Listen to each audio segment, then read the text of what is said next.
everyone? Welcome back to another episode of the Ryan Holtz Show podcast. Listen, this is the show where you come to have unsafe conversations in a safe space, but also to really, really realize, what you're talking about, who you are, the no BS, the savage servant mentality. And, we've had some of the world's best. We talk about business, culture. We talk about, politics has really, really gotten under our skin lately. 90% of our content coming out has been politics because, I always say if people do not want to talk about or do politics, politics might be doing you. And I think we need to get in the conversation.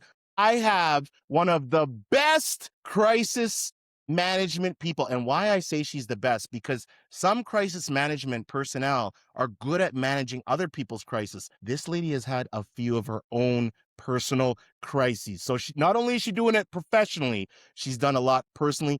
Rachel Noerdlinger, I want you to introduce yourself, but welcome to the show and welcome home, my friend. Hey, Ryan. Thank you. I'm so honored to be with you today. I've been looking forward to this. I've admired the work you do. You make it plain and you tell it like it is, and you are a savage servant, and I honor. Hey, I like that. For everybody that is not aware of your work, L. Sharpton to, mayor advisory to, my gosh, your resume is absolutely incredible. You and I spoke on the phone a few weeks back, and, I can definitely tell that you're somebody that is very, very powerful in the shadows. You love to operate there, but can you let our audience know who the heck is Rachel? Who is Rachel? So I'm a human being that loves telling our stories and creating narratives for us that represent our needs and values. So yes, I am a crisis manager.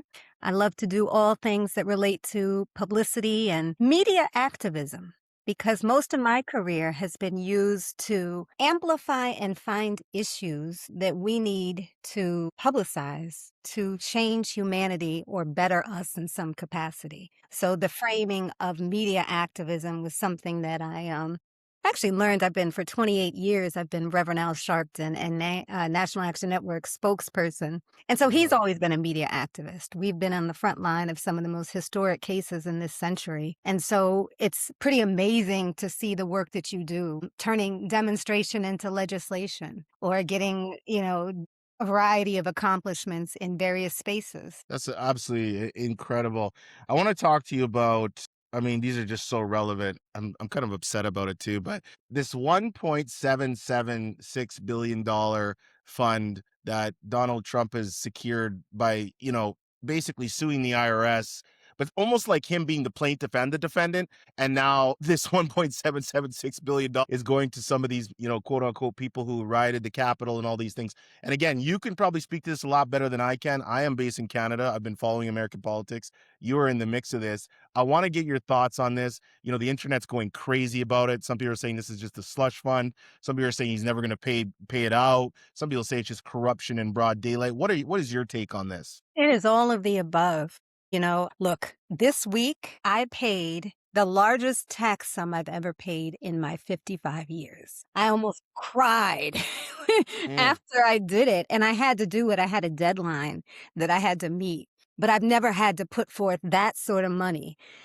And it was literally a day before this slush fund was announced. And 3 weeks after, they completely gutted, the Voting Rights Act. And so here they are creating a slush fund for people that were weaponized or victimized in a capacity that they define. Mm-hmm. People that might have beat police officers at the White House. Do you know that J.D. Vance was asked about it yesterday and he could not confirm whether people that had been on the Capitol causing complete chaos and ruckus and hurting police officers and other would be able to get this slush fund, which means they probably can. It's really, really a sham and a mockery. And look, Rye, look what I have. You know what this is? I do not. I'm moving to Canada. You're moving to Canada? This is my You're moving passport. to Canada? That's a United States passport. I see that right there. You're being all funny. I knew that. You had me for a second and after. I said, where are you moving? I'm going to Canada. I love Canada. Where have you been in Canada? When I was a kid, this is going to sound so elitist, but we used to go to Banff skiing. Oh my. Okay. Do you remember the hill? Do you remember Lake Remember Louise, the Marmot? hill? But as a child, the Banff Springs Hotel with this illustrious castle was like a winter wonderland for a little child. It was like some of my best memories were there. Rachel, my house, I'm sitting in here. I'm based in Edmonton, Alberta, and Invermere, Fairmont, British Columbia. Fairmont is by, have you ever heard of a ski hill called Panorama? Maybe not. Okay. It's an hour. If I go out my door right now and I drive, I'm in the mountains right now. Like I can see Bambi and bears and everything right here. But I'm 60 minutes from Banff. So I've spoken to Banff Springs Hotel so many times. Banff is such a big part of my life. So this is what I'm saying. And I told you this. I said, I am connecting with Rachel. She is like a spirit animal. I don't know where you came from. I'm glad you're here. There's a lot of well, we do, and I want to talk about a lot of that, I guess kind of segueing too, is that, okay, so you think it's a slush fund. The Rights Act, this is something that I've had to really read up on because again, I am Canadian based. I'm not American based. I'm not, my education and understanding of American politics is definitely not of somebody that lives there. But, the general consensus I have is that, essentially they're trying to take, districts where there's a huge population of Black, African American people and say, hey, your vote kind of doesn't matter. I know that might be a very, general summation. What is this story? Like, what is the issue?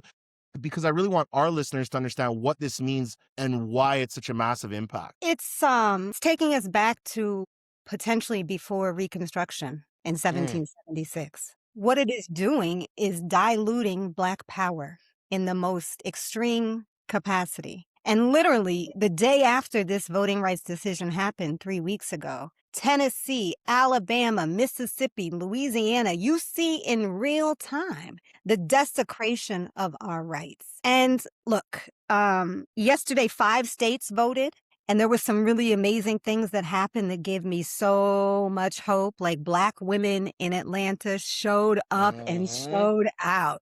I mean, Keisha Lance Bottom, advanced to potentially be the governor, and Tanya Miller, attorney general, and others. There's like 7 Black women in Georgia that did extreme things last night. So like, look, their strategy is to exhaust us, to fatigue us. And we're not. I see folks so energized right now. Like the base of America is being energized because people are like, this is enough. Enough is enough. Like my 3-year-old grandson is going to inherit an absolute mess. He has no protections at this point. And look, they had already been using the Civil Rights Act, the Voting Rights Act. They've been desecrating all of our rights for a long time. A couple years ago, one of the crisis management cases that I had was a case involving the Fearless Fund, which is a fund created by a Black woman to give grants to other women of color.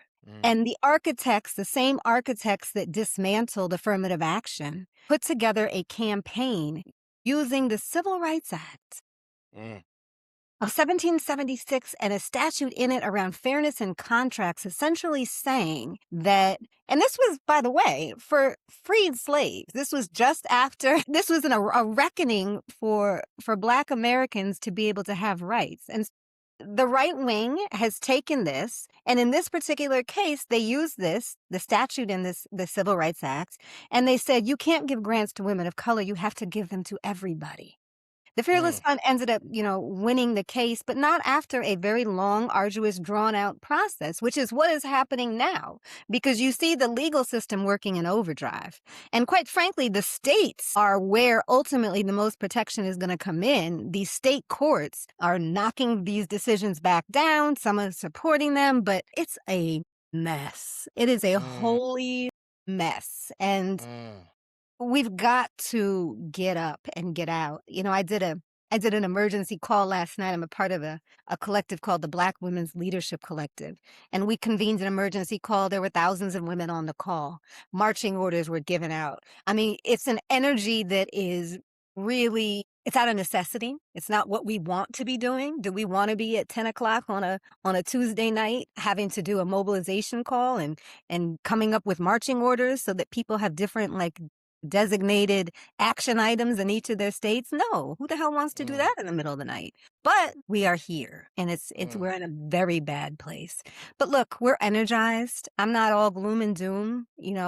I do crisis management. I run to chaos. So Mm. I'm not celebrating this in any way, but I am up for this is a crisis management moment. Never has speed been more important. Messaging, controlling narratives, all of the things that go into crisis management, we need to adopt as human beings right now to fight for our salvation and our humanity. Doing right now, like the importance of voice and microphone and independent media. It kind of brings me to Don Lemon and people like Joyanne Reed. Don's been a part of the show. I seen you for the first time because you were paneling. Don was on the panel or something like that. Where was that again? I can't That was remember. the That was National the Action Network's yeah, convention. and you know what I like though is that you said, Don, hey, you've been arrested, but not funny, not jokes, jokes aside, Don was on our show, but he actually just did an interview. And I wanted to bring this up because I think it's so massive is that he's cried multiple times publicly about this arrest that happened when he was covering the Grammys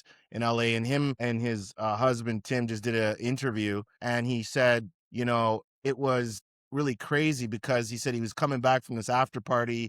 His husband was sleeping, and basically he's in the elevator. He's like, I thought I was just getting lynched or like crazy or something, like someone. And he said, I got arrested. But he said when I was actually arrested, he said the FBI officer was black, and he said he took his bracelet. And he said he showed me so much compassion because deep down he knew this was just kind of BS. How crazy and how important is it to use your voice even more now that you see that silencing starting to happen and that censorship starting to creep in the doors? And I think Don Lemon, I just, the first thing I said as a brand and marketing person is I said, I know it's a bad event, but this is going to catapult this man. He is going to be catapulted. What do you think of this, Rachel? I mean, look, Don's my brother. I've known him, decades, and he's always been a righteous human. Like he's covered our issues that are really important to civil rights and social justice and all the things for decades. But the expense and the cost of trauma that he is enduring by this does not equate to the amount of popularity that he has garnered. Yep. When the feds come for you, they come for you. That's an expensive predicament to be in. And so, he's had to go into crisis management mode himself, never imagining, I'm sure, that he would be in this. But he has risen to the occasion and he's become, an activist himself. He is the definition of a media activist. He has shed light on something that is wicked and insidious, but going to cause people and energize people to stand up. This all has, and I mean, we're having our own issues here in Canada. Like I said, our show predominantly never really covered politics. I said this to you when we spoke, and I'm like, I've always had opinions. We're not vanilla. I don't do vanilla. I'm vanilla and black. I'm mocha. Like we're mocha. But to come out and start like literally hammering down on issues that are political, I'm like, Ryan, you have to, and I'm a dad and a husband and my kids, and I'm like, no, like it's just in my DNA. So kind of going into the act, I want to go into Rachel's life a little bit because this is what really connected. First of all, I'm like, okay, you're adopted, raised in a white family. My mom was single mom, white German lady, brown hair, beautiful. But she would always, and I love my mom for this because she said, you really got to make sure you understand that other black side of you and that culture side of you. There's an Instagram post you have pinned on your profile of your dad before he passed away, and you said, Dad, why did you adopt me? And he said, because I want to do something good for black people. But in your commentary and in your caption, because when I heard it at first, I'll be honest, I'm like, what? Say what? And then I think your exact word was, what shit is this? Yeah. I was like, what the? And then all I hear you say is, okay. But you're like, that's why I love my dad. He never really minced words. He told it straight up and he didn't filter it, no chaser kind of thing, take it or don't take it. Yeah. Talk to me about this. Grow up, white family. You just have had a lot of heartache in your own life. Yeah. Listen, unlike your mother, my parents, so I was adopted. I was almost a year old in New Mexico, where I was born, by a white couple. My father was an astrophysicist. My mother was a very free-spirited artist, and they had 2 kids of their own, and then they adopted another black boy, my brother Fred. They had been active in the civil rights movement, and so they thought this grand gesture would bring us together. This was their act for humanity where we could all happily live as one. They thought that we could be colorblind. They did not want me to acknowledge my Blackness. I was not Mm, raised anywhere near Black neighborhoods. I did not have any cultural connectivity until I was in college, literally. mm, Like there were mm. almost no Black people in my life until I was in college. And then you know what they say, once you go Black, you never go back. Once I met Black, Come on now. forget about it. Come Once on now. men, forget about it. Once You said it Black first, not me. So, you know, I always resented the notion of color blindness because when I looked in the mirror, I saw a little Black and I didn't have the luxury of saying, or would I want to have that to say that I'm not Black. Now I claim it Black with a capital B. When I graduated from college, I moved to Africa because I thought this would be my chance to like find my roots and I'm gonna get into my Blackness. And, you know, I went there and most of the Africans wanted to come to America. They're just like, you know, like, Go back, go back. Why are you here? I'm the American dream. Mm. But I've done a lot of extreme things as such to try to like, you know, it hasn't been an easy process of finding my voice, finding my soul, finding out who I am. I'm here now. You know, when my dad passed away, he had, for many years helped me immensely with many civil rights cases. When I first started working for Reverend Sharpton, it was 28 years ago. And at the time he came into a firm that I was at, he and Johnnie Cochran, attorney Johnnie Cochran, were my very first two clients. And Reverend Sharpton came in, and when I started working with him, my father stopped talking to me for a little while. He thought Reverend Sharpton was divisive. He did not have any context to who he is as a human. And so he literally stopped talking to me for a little while. Well, then Reverend Sharpton ran for president in 2003. And he had, you know, probably the most defining speech at the DNC. And suddenly my dad flipped. You know, he's liberal, he's progressive, and all of a sudden he's writing my press releases. He's my silent partner editing everything that I do. And so he ended up loving him. It came full circle, but it wasn't always like that.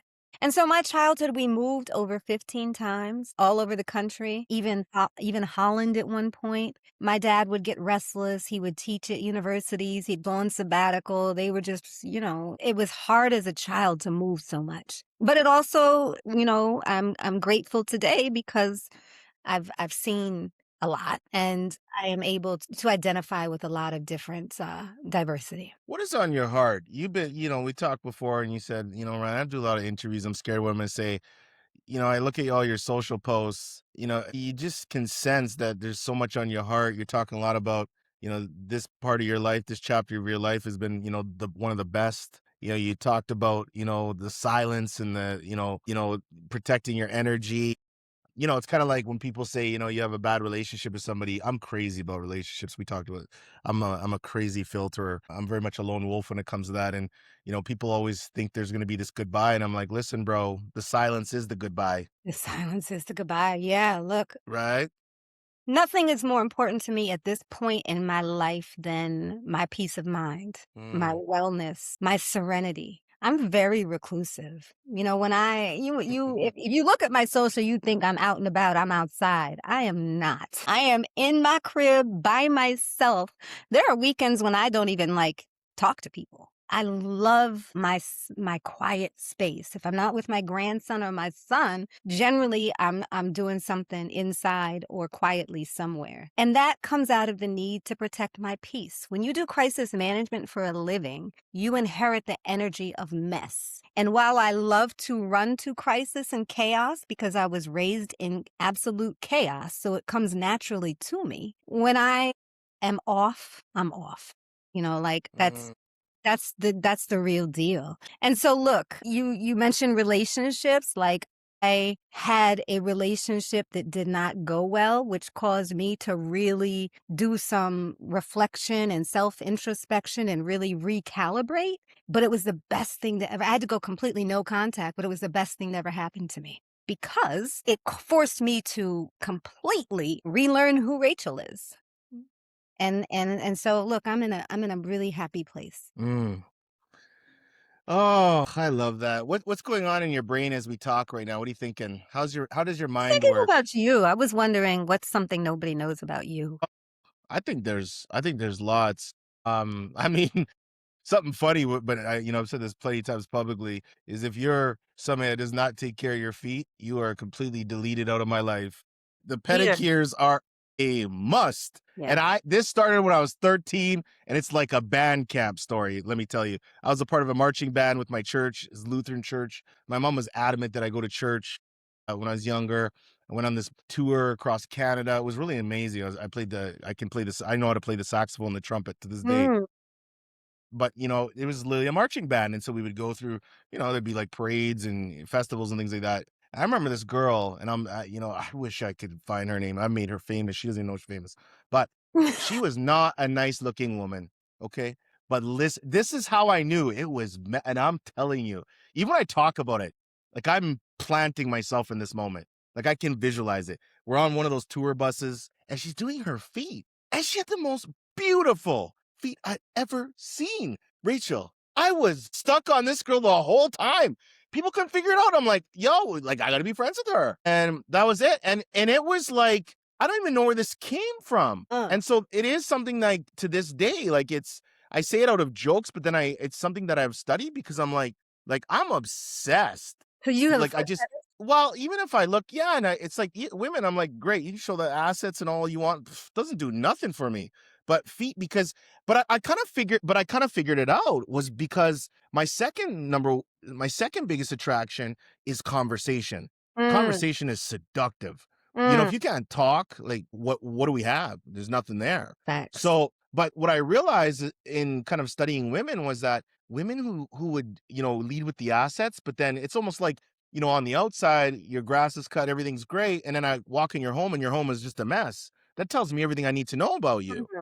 Whereas the woman who's a little bit more quiet, a little more like reclusive, and then you're like, she kind of, the way she carries herself is with real grace, but then you're looking at the details. She's taking care of the stuff that nobody ever sees. Oh, that's a savage servant right there. Details. I love that. Details to me are really important. Like, I do spend a lot of time on grooming. Now, I'm not gonna Yeah. lie about that. My hair is like because I grew up in a black household, I mean, in a white household, and they didn't know how to do my hair, literally in that salon once a week. Yeah, yeah. If I am religiously if I have to travel, I've had my hair I have flown her to me in a variety of places because my hair, my nails I'm big on manicures and pedicures too. Yep. Um, but look, I'm also an athlete, like, Mm. I'm a tomboy. I grew up with 3 brothers. My love language is aggression, Hmm. and so I'm often chipping my nails and Yeah, doing yeah. cause my feet to, look, I'll Yeah, be in yeah. stilettos one day and the next day I'm in, ski boots. Yeah, yeah. Yeah, yeah. And I know you love soccer. My son loves soccer. Who's your team, by the way? I don't know. I'm trying to figure this Uh-huh. up My out. son told me to I'm gonna ask you this I'm because he's gonna go to obsessed the with soccer. Senegal game. I'm gonna go to some of the games. I'm definitely going to the Senegal game. Hmm. I'm literally 8 minutes from the stadium in the World Cup, and I've been, working, I had the honor of presenting an award recently to the CEO of the World Cup, Well, that's great. Alex Wow. Lasry. And so, Yes. I am very determined to make sure that the community has a say and is able to also view these games. Uh, Mm. so, look, soccer, I had a little scholarship to the University of Denver. I love soccer. I play when I can on the weekends in a little men's league up the block. Hmm. Love language is aggression, is Yeah, aggressive. yeah. So you try to I shouldn't say try, but you come across so like, hey, how's it going? I'm in my mind, I'm like, I'm waiting for that other shoe to drop because I'm like, wait a second. You're waiting I for am rap, in the rap California? I am in the presence of a predator, but I say predator in the most No, respectful, straight, highest straight of, savage. yeah, Straight. savage servant, right? So what do people get wrong about you? I mean, what do people, first of all, do you care to be understood? Does that matter to you? Did you ever care to be understood? Maybe that's a Yeah. better question. Yes, because of sort of the dichotomies of my childhood and never being understood in my own home, Mm-hmm. I Mm-hmm. definitely have wanted to be understood, in moments in my life. Mm-hmm. but it's not I care that if my son understands me, my grandson understands me, and those I love understand me. I'm not as concerned about the general public. Like I deal with deconstructing smoke and mirrors for a living. So I am Gosh. very aware of the images that people perpetuate, and then they go home and they're like serial killers. So Ooh. I am pretty much who I am. What you see is often what you get. I told you earlier, I don't do a ton of interviews because sometimes I'm a little too candid. I'm a little bit Please of a be candid. realist and sometimes Please be candid. Come on now. No, too. no, please be candid. This is a safe space to have unsafe conversations, Rachel. And there is no smoke and mirrors with Ryan Holtz Show podcast, let me tell you. I You love know that already. I love There that. is not. I There is love not. What do you Yeah, mean by so that, by the way? Unpack that for people though, listening. That's a very yeah, we're valuable in an age life of skill. deception. Like we are in an age of deception. We are Mm, surrounded, it's surround sound misinformation and disinformation. Misinformation is rampant. Half the time we don't even know it's misinformation. And the disinformation is a highly funded campaign that is being mm, perpetuated to dumb us down, eradicate us, and secure power for other people. So I am, as one that deals with media for a living, I am very, very clear about how a lot of what's being presented to us is just smoke and mirrors. It's mm, not all reality. mm, We're in a, ever since the internet brought so much to humanity, it also took away, it dumbed us down in so many capacities as well. And now the advent of AI, like we're in a very unique inflection point in humanity. mm, Everything we do is now going to be robotic in the years to come in some capacity. Everything as mm, we know it is shifting in real time. And so, the smoke and mirrors of it is about just being up to speed, really connecting with people so you know the facts and the truth. For every lie, there's a truth. And so mhm, I'm pretty industrious about getting to the truth. And mm. you said that other side of me. Who is that other side? I call her Raquel. She is Hello, Raquel. Welcome to the very conversation. feisty. Ooh. He's very feisty. When I said my love language is aggression, I'm pretty sure my next relationship, it'll either be a fighter or someone, that is very A strong, powerful, savage servant. a savage servant. Rachel, the only man. Listen, we know this. I tell if females come to me for any dating advice, I tell them, listen, when you sit down on that first date, you got to ask this dude, are you a nice guy or a good man? And Mm, just sit back and listen. And if he doesn't know, run. But mm, if he does start talking, pay attention to every damn word he says. Because it's attention. going to go one of two ways. He's going to reveal himself within the first 25. Yeah, I'm not dating and I really don't want to date. But when you do, It but seems when like you do, I'm a just saying. cesspool out there. Like I'm good. I'm I've good. been with my wife for 13 years. Listen, I mean, 13 years ago, like it's all apps now. Like, I mean, I dated my wife when it's like, we still date, by the way. And I think that's the key to a successful marriage is never stop dating. But at the same token, I'm like, you're swiping to the left, swiping to the wrong, swipe Yeah. to the left, swipe to the right, but I called the wrong. Right. Right. Yeah. So it's, you got to be, but there was a little clip I really loved the other day. I can't remember who it was, but they said, um, dating and choosing your partner is selection. And the Mm, person said, okay, what do you mean by selection? And the person says, you selected the part of yourself that you wanted to make available to said person. mm, So whether that goes good or bad, a part of that is still on you mm, because you still got to internally be honest with the introspection and say, what part of myself did I select mm, in mm, the recruiting, mm, filtering, dating process? mm, And sometimes when I think people are honest about that, they start to think, mm. interesting. Fascinating. Because if you see like, I mean, I don't know you, but just like a perception is my wife is very strong. Like anything less than a strong woman would not work with me because I'm very confident with my emotions. I'm very, very, I can cry with my kids. I cry as a man. I I love that. am sensitive. I love it. I'm not a wing night with the boys. I don't really do the friend thing. I got business. I got family business and everything left is for me to be in a back alley by myself. But I mean, I'm a great man. I'm a good man, but Mm, I'm strong. And mm, so, when you're dealing with a strong woman, if you're anything less than like, if you're in, even if you're an insecure dude trying to be strong, she's just gonna like throw you out to the ringer. And me, I'm trying to keep up with my wife. I'm trying to keep up with her. So, Yes. you as a strong woman, it's like, well, you need a good man. You need a strong man. I need a strong Yeah, man, someone that's yeah, fully yoked and that we both bring that strength to the table. It's hard though. A lot of men are yeah. intimidated by a woman that is very career minded. I'm Mm-hmm. partner at a global company Mm-hmm. and I have my own finances. Like there's a lot of things that men could potentially be intimidated by, which, But you run, you're an athlete. So I think about it this way. In my marriage vows, when I got up and gave my talk, I said, when I met Nora, it was like running the 4x100 baton. It's like she mm, ran out of the bushes, I ran out of the bushes. We pass each other baton, and we haven't stopped passing this damn baton as love we've been doing laps around the world. it's a real Because, well, yeah, and I'm like, I need somebody to kick my ass. I don't want yes people around me. Yes people are dangerous. yeah.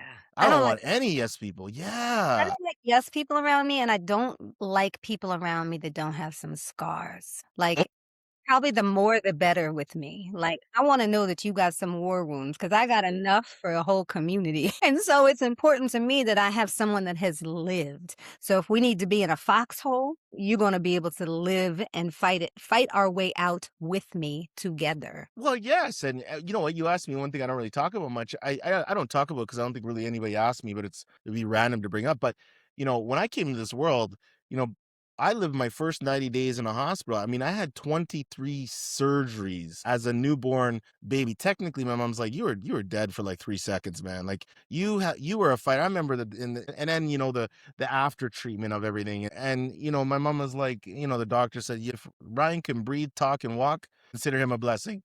I played football, like I played major sports, and then, clean bill of health. And I'm like, well, that's a blessing. So, Mm, but that set me up to, I was a fighter, and so the cards were dealt, and my mom had, watched my mom struggle. My mom passed away at 13. She was 42 years old. I just turned 42 this year. This is mm. a milestone for me because I Wow. said, you are now the exact age in Wow. which your mom passed away. Wow. And my birthday this year was really like, and when I tell you this, I've been thinking about the age of 42 since I was probably Mm, 13 when I lost my mom. Because mm. as soon as I lost my mom at 13, I said, how old was she? At 13, you think 42 is older. It's Ab not really old. And not. so then you get to 42, but kind of when I got to 35, I started really thinking about this 42.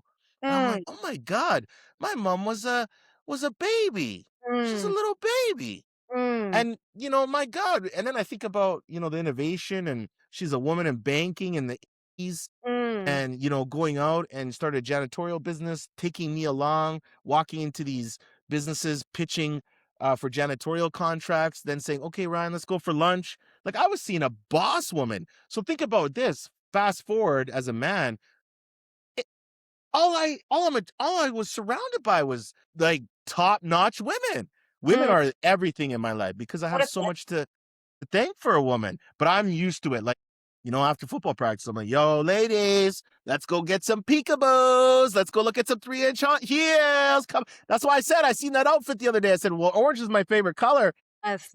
I used to sell shoes. I was the Black L Bundy, married with children. I mean, women would come into the store. This is a fact. It was all those shoes, and they'd come in, and I'd at least say, and now, of course, I couldn't say it. I probably cancel, but I'd say, Susan, listen, Susan's feet were fucked up. That petty was a bomb. But I said, Susan, listen, there's a little nail shop around the corner. You go get your nails. And I literally would say this. I'm like, you know what? I'll give you 15% off manager special on the shoes. You go down around the corner, treat yourself, come back. I got you. And I Mm. used to do it. This is a factual story. Oh, And so, because it also goes into my foot thing, right? So everything ties in, that's what's funny about life. It all ties together, it ties together. Absolutely. And right? you have a daughter and a son? Yes, a 9-year-old king and a 7-year-old queen. Yeah, Dejan and Talia. Aw, Yeah, and Dejan means God's gift of hope. I love that. I love that. Yeah. And so now, because I went for a walk the other day with somebody I really respect, business, and started a really good thing. And I said, he says, what, like, where do you see your life? I like to always check in because I'm a humble person, and I'm like, I like to try to figure out what I'm not seeing. Like I'm a Mm, sponge. Like if mm, like you're on our show right now, but if I was talking to you as a person, I'm asking you questions, just shutting up because I just mm, want to listen. I want to mm, learn from Rachel. mm, And, he says, "Where do you see your life like in 10 years?" And I just looked at him. I said, "Listen, man, my number one dream always is to have my own family. I always knew I wanted to be a dad. I know I never had a dad. I always knew I wanted to just have my own family. And like I have that. And I started from zero, poverty and mm. built what I built. And now I I have love my kids and we hybrid because I don't believe in having my kids raised in the school system. So they're at home. They're done school Wow. now for the rest of the year. I built a part of being an entrepreneur, and I tell people this all the time. People say, why'd you choose that path? I said, I chose that path young in my early 20s because I was never going to have somebody tell me when I could take vacation, when I could clock in, when I could Mm, clock out. And I mm, always knew I wanted kids. And I'm like, I never miss any event. I'm everything, right? mm. I'm dad. So my wife and I, we do it all, and so yeah, that's kind of everything circles back, I love So your story though, and I'm telling you, and I know I'm some random person that reached out to you. When I heard it, like I was just like, what? You're raised in a white family. Okay. Oh my God, this is crazy. Then I'm going down the rabbit hole and I'm like, wow. Cause you might be one of the only people in the world that if I talk to you about some things, you might actually understand it. Because for me, I was surrounded by white people. However, let's introduce to the conversation code switching, right? Now, Ryan became an expert at a very young age of being like, Larry, Bob, and Dan. I'm going to introduce you to Jermaine, Shaniqua, and Jamal. And they're like, yo, like, one's in the Polo Golf Country Club. The other one's like, what's up? And I'm like, whoa, you need to stop that. You need to chill out a bit. Okay, we ready to have the Mm, conversation. mm, Then, boom. So I could take these two oppressing worlds, mm. and I remember when I was playing football in the States, I'd run into people that were bona fide racists, Oh, yeah. from the South, just straight up walking to a bar. They're like, I'm racist. Okay, let's talk. I Mm, was excellent. Oh, and I've always been at just talking to people that absolutely hate me. mm. But we always at the end of the conversation could have a little bit of that, common ground. Yeah. I'm a lot like that too, Ryan. Like, I look, know you are. we all have commonalities and we have differences. Mm-hmm. I was a chameleon as well as a child. Um, Mm-hmm.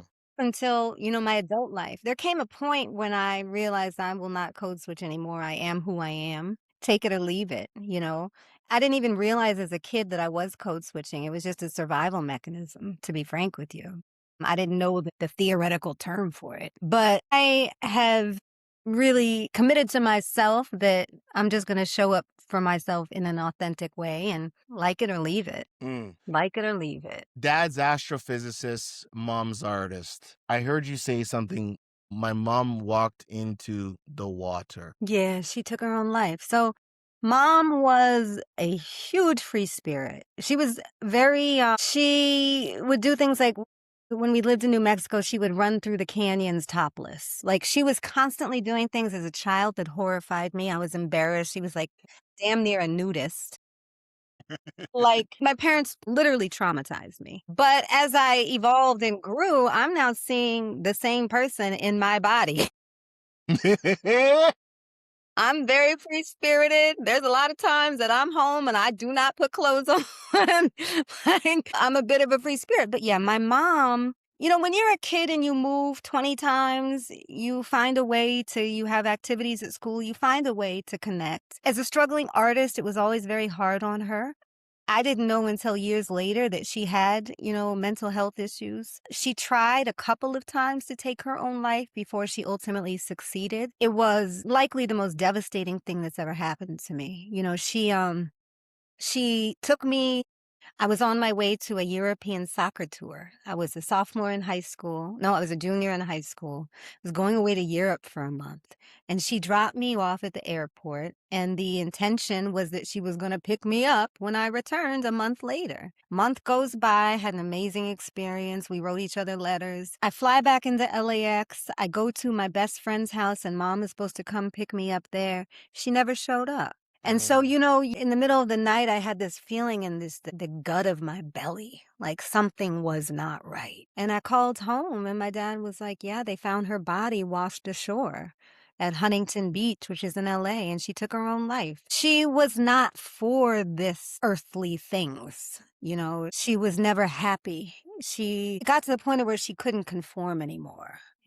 Her free spirit, or combined with a lot of mental health issues, it didn't resonate with her happiness anymore. And so she took her own life. And that was one of the most traumatic things that ever happened to me. And then literally 2 years later, I go away to college, University of Denver, on a soccer scholarship. And my sister, who was raised with us sporadically because she was from my father's first marriage, but she was still my sister. She's murdered in Michigan. She and her husband were murdered. They were stabbed so many times they weren't even recognizable. So 2 years, my mom kills herself. 2 years later, my sister's murdered. And I'm just like, damn, I can't catch any breaks. And that fueled a lot of addictive traits. I wanted to numb myself for years. I spent a lot of my childhood numb. Just trying to survive required me to really find a way to, just check out. And then years later, some of the things that you alluded to with even my own son, he was viciously attacked outside of our home in 2016. A man with a machete, 2 with knives and a bat, and one of the attackers ended up dying, and my son was charged with aggravated manslaughter.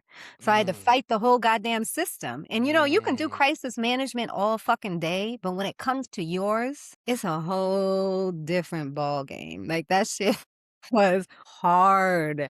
It was hard. But we got out of it. We ended up fighting. It was ultimately, we won, but he still has that trauma. So that was another crisis that I had to deal with of my own. And then, I took a little deviation for a year in 2014. The mayor of New York City called me, Bill de Blasio.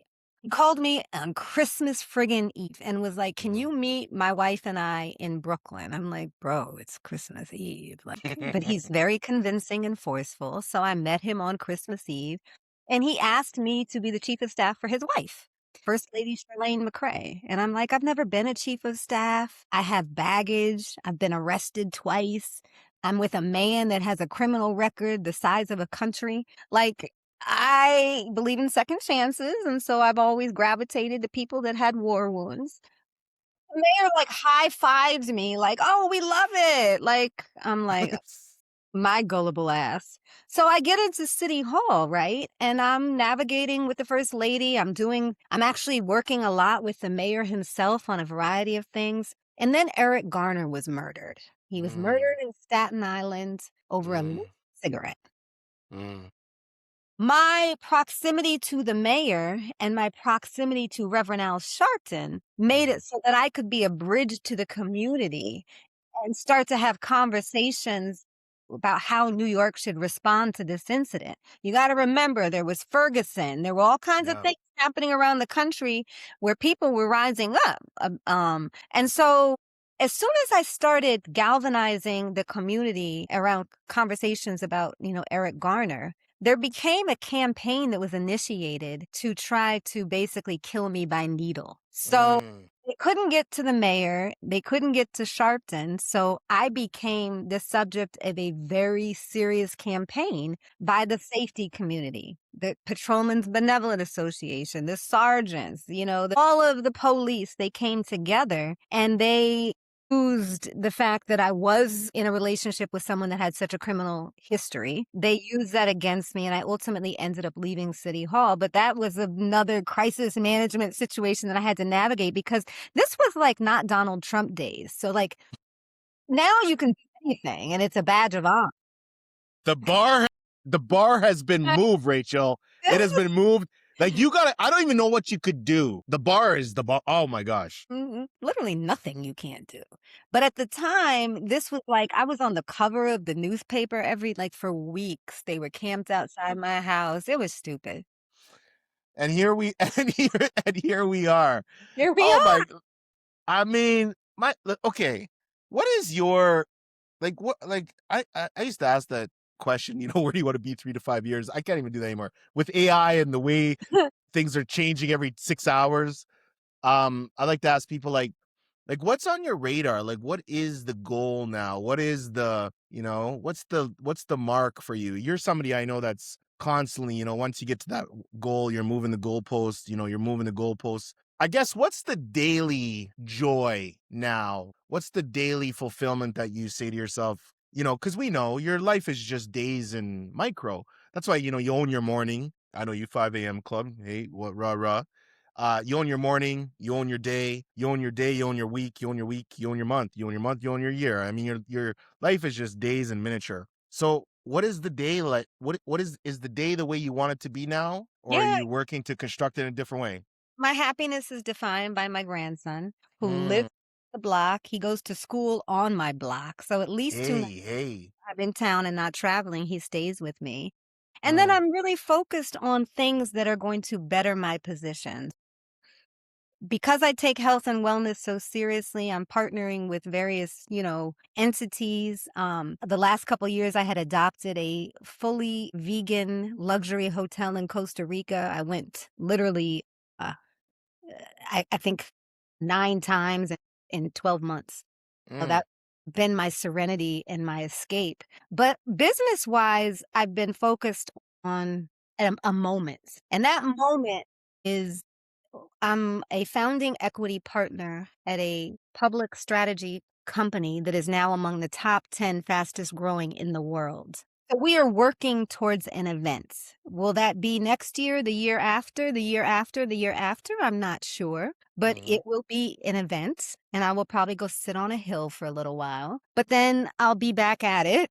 So I'm focusing on that. I'm really focused on mergers and acquisitions, finding the best talent, finding other entities that we can bring in that are going to make us better in different areas. And then mm. I'm working on my book, doing my memoir. Yes. I'm there. I've been working on this bad boy for years. It's pretty much done. And so I'm just trying to figure out how I want to go about the next process, which is the business side of it. You better include us on your book tour. I You will, better include us on that book promo, for right? sure. Come on now. We've had some really great authors. I mean, your book is going to be absolutely incredible. I'm very proud of you for that, Rachel. Thank you, Look at Ryan. your smile. I can see the joy in there. So Yeah. much pain and joy. I don't think you could have, I think I gravitate to you because well, I like the darkness. I've always loved the darkness. Mm. You and I would connect to the darkness. Like the darker I would go, the more light I would probably pull out of you. Yes. Right? You see what I Yes. said there though? I didn't say the more darkness. I said the more No. light. People, people don't get that. See, even for me, like, oh, I didn't want to say that out loud because it is a cheat code on me. I don't think I've ever said it publicly. Mm. If you come to me with joy and sunshine, and now don't get me wrong, I don't mean come to me with your BS drama that was self-curated and all that bullshit that you could solve yourself. But if you come to me, like the moment if you go for lunch with Ryan and you start talking about something gnarly that happened to you when you're 8, you Mm. should just see my whole demeanor. I'm like, you clear my fucking schedule for the whole fucking day. That's it. Me That's it. too. I love And I go humor. like this the whole time. You have my full attention. Now we are here and we are talking, right? The most attractive person to me is a resilient human being. So God, I love war wounds. The more yes, tragedy, the better. I mean, look, you got to heal. of course. But untreated trauma is one thing. Working treated trauma is powerful, Yeah. It's an amazing thing. We're right? blessed from it. I never thought the pain would become my purpose, but it certainly has. Rachel, you're in the relationship business. I have a selfish question because it's one thing I'm working on too as of probably last probably like 24 months because I feel like I met and have the pleasure of meeting so many great people in the world and I've done really cool things and all that. But I think the reclusiveness and the person that kind of runs to the dark because when I give out energy, this, you're probably the same. Like, I feel like sometimes even when I do these interviews, there's a lot of energy that goes out in these. So I have Energy. to go and like recoup that energy back, right? I don't think I'm the best at maintaining like relationships in Mm. general, other than like my kids and my wife. Like, I'm a pro, but business wise lately, it's like you plateau. And I feel like in my life, I got everything I wanted. Like that Um, 13-year-old little boy has surpassed what he even envisioned. And I probably felt that, and maybe I would say I probably felt that like 2-3 years ago in terms of on paper, like, hey, you want your homes, you want your material. I used to go because I didn't have anything and buy all these shoes, and I used to have boxes of shoes I never wore, they're brand new. And I'm like, Ryan, you need to see a therapist, brother. What are you what are you trying to fill? Like, what's the void you're trying to fill here? Because you like, what are you doing? And so now I'm almost on the opposite end where I'm minimal. I'm like, Mm, okay, that's it. If I find a shirt that I love, I buy 10 of them because I don't want the decision fatigue. I used to mm. wear suits and ties all the time. Suits and ties. My business card's in the shape of a sock. Suits and ties. And then all of a sudden, I had my son and I'm changing the diaper in the vehicle, literally bend over these tailored suits. My ass just boom! That suit ass thing popped. I'm broad daylight. This is a factual story. I'm in like a mall parking lot. I'm trying to because my wife literally we didn't do childcare. So she's a business person. Okay, okay, honey. Yeah. Okay, my turn. Okay, great. I'm literally okay. I'm either I'm after the meeting or I'm going into the meeting. I'm like, okay, God, change it. Literally one day, change. I bent over back of the vehicle, changed the diaper. Boom, butt just explodes. The stitching just boom, came out, and it was hilarious because I said to myself, oh no, you've been trying to ignore the voice, brother. You've been trying to keep doing what you're doing, how you're doing it without making some little changes. And so I'm like, all right, man, stop with like, why are we wearing the suit? Let's just go to that. And when I was younger, honestly, I think it was a credibility play. I think it was just like, hey, you know what? I was always the only black person in the room. Hmm. And, and then I'm just like, you know what, man? I like my Euro casual chic look, good fitted, good, but that's it. And so, now I'm just like, I'm just refining what I already have. And I'm like focused on really good relationships, talking to some of the best people in the world. And so my question to you is, how do you take all your basket of relationships or people who've done really great things in the world or of stature and make sure you pour into them in a great way that is value based, but then B, really try to like mix that into a great meal and not microwave it, but be very purposeful, Mm. picking those ingredients for the right meal at the right time. That's a good question. It's a hard question too. It's a business question too, though, right? I mean, it's a good question. I have a bit of a secret sauce for finding people's strengths. And then Mm. once I find their strength, I'm able to figure out how to package it and then in my case monetize it. Yeah, yeah, yeah, yeah, yeah. Yeah, yeah. That's I am drawn to personalities and people that are doers. And so when I get another doer, like the sky is the limit. Like I think a lot of my job also is ego management. I spend a lot of, when you're high profile spaces, you spend a lot of time yes, ego management. yes. But I don't look at that as a bad thing. I look at it as a way of helping lift people's assets, helping them to really like find their secret sauce. And then let's package this, let's brand it, let's maximize this, let's figure out how this Mm, will help you to help others. At the end of the mm, day, the common denominator, the thread in a lot of what I do is how do I use this to transform or change or help? Like, I have Fortune 10 companies, I have a lot of conglomerates, I have a range of clients, but there's always a way that I find to, if it's a Fortune 10 company, I'm thinking, okay, what are you going to do in the community? How can I, yep. can I use you to get something Smart. done in the community? And it's been successful. I like that.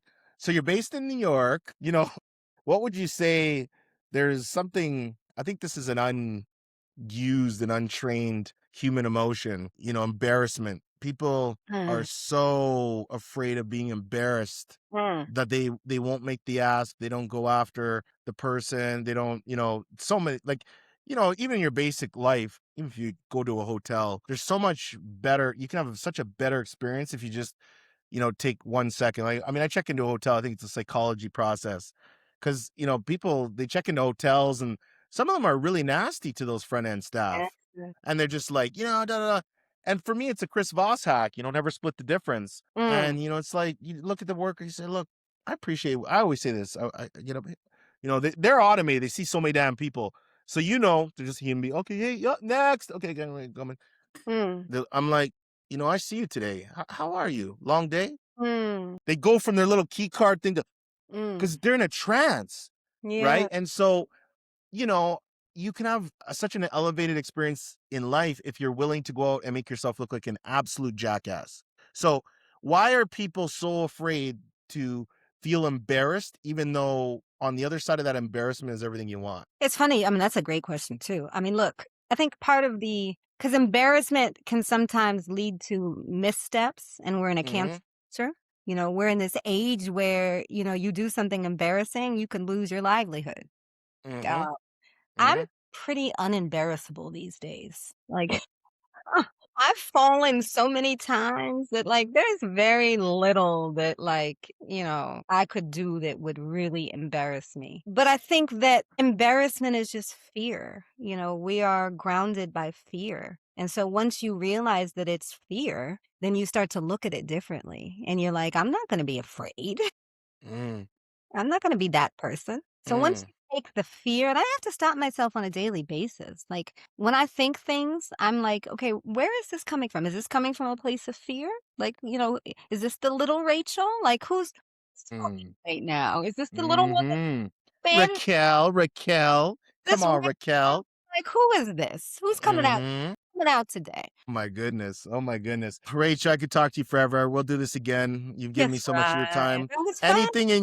Anything you want to bestow or share with our audience, you can obviously plug yourself and all that, but is there anything that comes to mind that's on your heart that you just think, No, I think just thank you for the continuation of building the bridge. I think it's important that we have these conversations, and I salute you. Like, I'm proud of what you're doing. I've been watching more and more of what you do in real time, and, like, you're making noise. I love it. You're causing good trouble, bad trouble, all the trouble. And salute to your wife and your kids, all of it. and who the heck gave you permission to call me Rye?